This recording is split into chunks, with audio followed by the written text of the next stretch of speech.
करना, मन को एक बच्चे की तरह पालना देना, ज्ञान से और योग से उसको ये बार बार उसके अंदर बल भरना कि तुम निर्भय हो, तुम निडर हो, तुम इन विकारों से मुक्त हो जाओ, इन विकारों को छोड़ते जाओ। क्योंकि मन जो है उसी में ही तो काम, क्रोध, लोभ, मोह, अहंकार, ईर्ष्या, राग, द्वेष, आलस्य, वासना, लालच, ये सब भरा पड़ा है ना।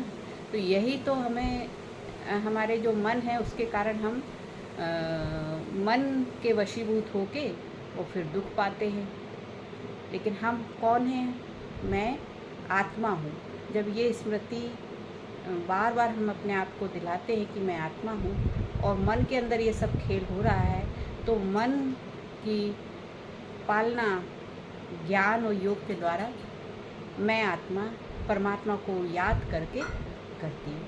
तो इस तरीके से धीरे धीरे इन संस्कारों से, जो बुरे संस्कार हैं, उससे मन को मुक्त करती जाती हूँ मैं आत्मा, परमात्मा का साथ लेकर, है ना।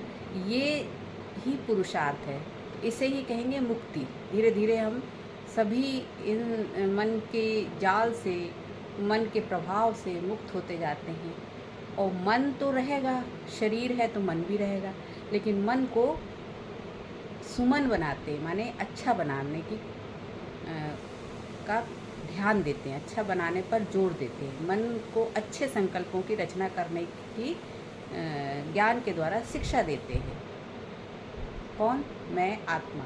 और मोक्ष चाहिए, लोग बोलते हैं तो मोक्ष चाहिए ही नहीं, मोह का क्षय करना, मोह को ख़त्म करना। क्योंकि सारी जड़ मोह है, इस शरीर से भी मोह है, अपने विचारों से भी बड़ा मोह होता है, अपने पुराने संस्कारों से भी बड़ा मोह होता है, रिश्ते नाते संबंधों से भी मोह होता है। और यही सब चारों तरफ से जो ये जाल है ना, ये सुख की अनुभूति नहीं करने देता, शांति की अनुभूति, आनंद की अनुभूति नहीं करने देता है, स्थिरता की अनुभूति नहीं करने देता, स्वतंत्रता की अनुभूति नहीं करने देता है, निर्भय होने की अनुभूति नहीं करने देता है।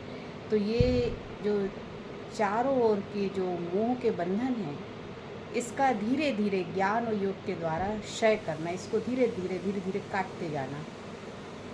तो इस तरीके से फिर मैं आत्मा स्वतंत्र हूँ, निर्भय हूँ, ऐसी बार बार स्मृति दिलाना। मैं शक्तिशाली हूँ, मैं प्रेम से भरपूर हूँ,